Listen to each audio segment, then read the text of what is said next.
Why is Jack Eagle's trap so small? Let's hear from Jack himself. Right, now I need to grow some traps because mine just don't grow for some reason. Everybody else lifts heavy, gets massive traps. Me, lift heavy, don't get massive, just don't get it back, to be honest. It's got there this year, but the traps are still a little behind. Why do you think Jack's trap is not growing? Is it genetics? Is it his work ethics? Is it his coaching and special supplement? Or is it his technique? Jack's fanboys are going to be like, CJ, how dare you?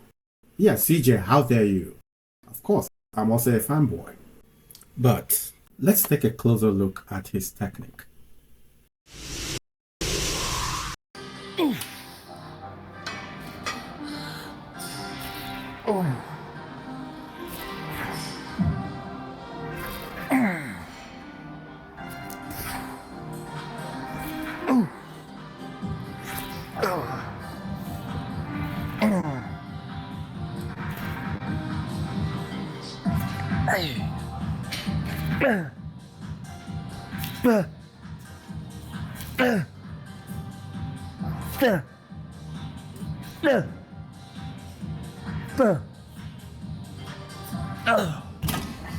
Jeez, ow. Jack's fanboys would look at his technique and be amazed. But an experienced trainer would look at his technique and see so many things going wrong.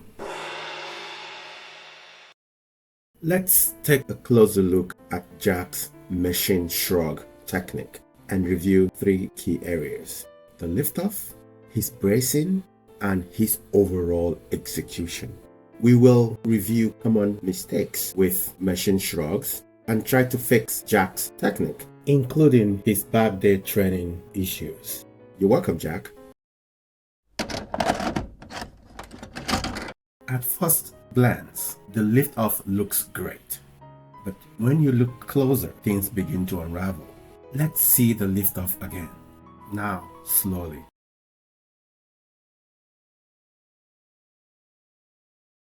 Let's pause it there. It looks like everything is under control. Hips, arm, shoulder, all aligned. But as the movement continued, he relied heavily on the arms for the liftoff, with a weak leg drive and a soft torso. You noticed that the trap was not engaged from the very beginning. For reference, here is what a good liftoff looks like. Therefore, fixing Jack's liftoff will correct most of his problems. The next issue is that Jack does not maintain a firm brace of his torso during the exercise. Watch his hips swing each time he adjusts the weight.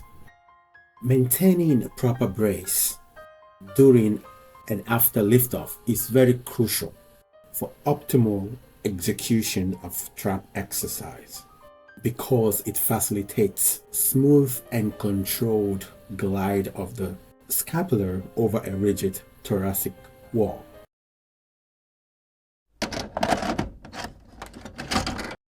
The biggest issue with Jack's technique is inconsistent execution of the exercise. This is especially important for exercises that involves scapular movement. If you take a closer look at Jack's execution of machine shrug, you would notice that his reps all look different. Each rep looks totally different from the prior or the rep after. Besides his uncontrolled torso movement, the most crucial issue is the movement of his head and shoulders during this exercise. To understand why this is important, we have to take a closer look at the anatomy of the trap muscles. Meanwhile, like and subscribe to the channel to help a brother out. The trap consists of three subgroups: upper, mid, and lower trap muscles. I believe when Jack said his trap isn't growing, he meant his upper trap. So let's focus on the upper trap. The upper trap originates from your head and your neck and inserts on your scapular and your clavicle. Therefore, growing the traps requires moving the insertion towards the origin under tension. And to accomplish this, one of these points has to be fixed during the exercise to generate maximum mechanical tension. So Jack loses tension in his trap each time he moves his neck and shoulder simultaneously. He may not notice this because he often moves the weight with his arms instead of his traps. Stop it, Jack. Jack is a victim of online fitness education when it comes to shrug technique. You're told to just move your shoulders towards your ears like you're saying, I don't know. However, the best way to train the upper trap is to move the delt towards the trap while maintaining a fixed neck and head position. Why is this important? Well, it's because the upper trap and the front delt share the same insertion points on the clavicle. So when you shrug your front delt, you are essentially shrugging your upper trap. And with a fixed head and neck position, it means you are actually contracting the muscle from the insertion towards the origin.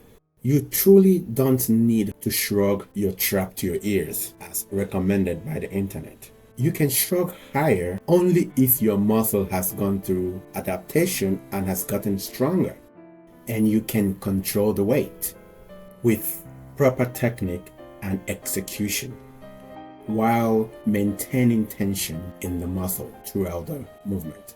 But just like Jack, most people yank the weight explosively with their hands with less tension in their traps and are forced to lower their head just like Jack so that the shoulders can reach the ears.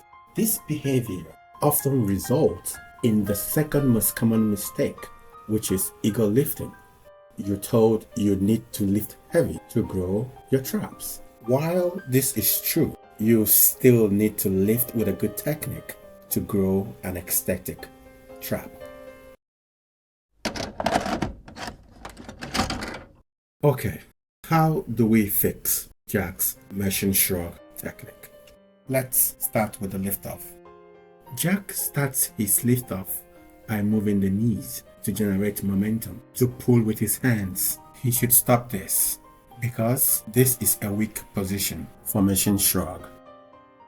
Jack, instead, you should initiate the movement from the traps. Then drive with the hips while your hands drag the weight by your sides. Your hands only serve as a hook for the weight. To break it down further, Jack should firmly position his feet with bent knees and his hand aligned with his midfoot. Then engage the lat and the traps to brace the torso and remove the slack in the arms. Then initiate the drive from the hips with a rigid body to pull the weight. This puts the body in a very strong position. Now, let's see the liftoffs side by side.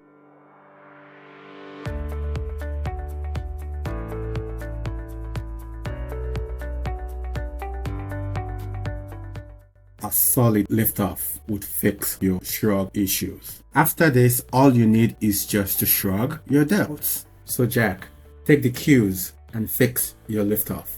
Let's grow that massive trap.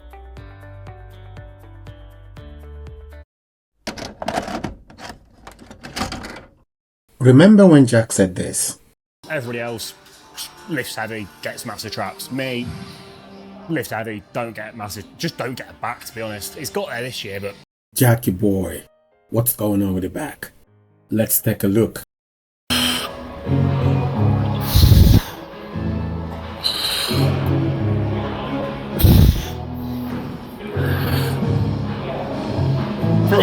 Oh, that's an easy fix.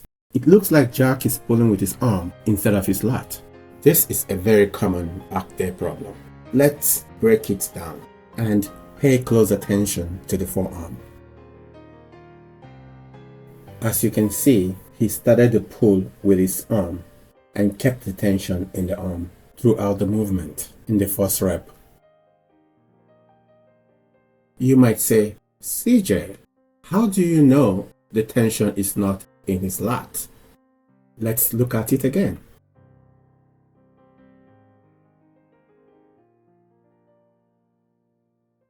You noticed while Jack was adjusting his body, the only part that was steady was his forearm and not the lat, because that's where the tension was during the movement. Jack continued to pull with his arm until right there, when he shifted the tension to the lat. All Jack needs to do is to start the movement from the lat from the very beginning. He may get fewer reps with full range of movement, but he will get full benefit by completely exhausting the lats. He can also add partials at the end to even go beyond failure, as long as you smash the like and subscribe button. Engaging the lat at the beginning of the exercise is a little bit challenging because it takes strong mind-muscle connection. I noticed that Coach Kyle tried to emphasize on this when they trained together in New Jersey. Jack needs to continue working on this to continue improving his physique.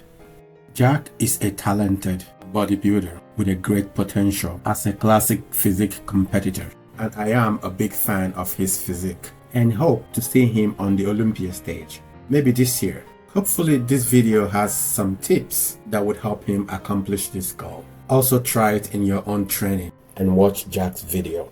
Until then, like and subscribe and tell me what you think in the comments below. Peace out.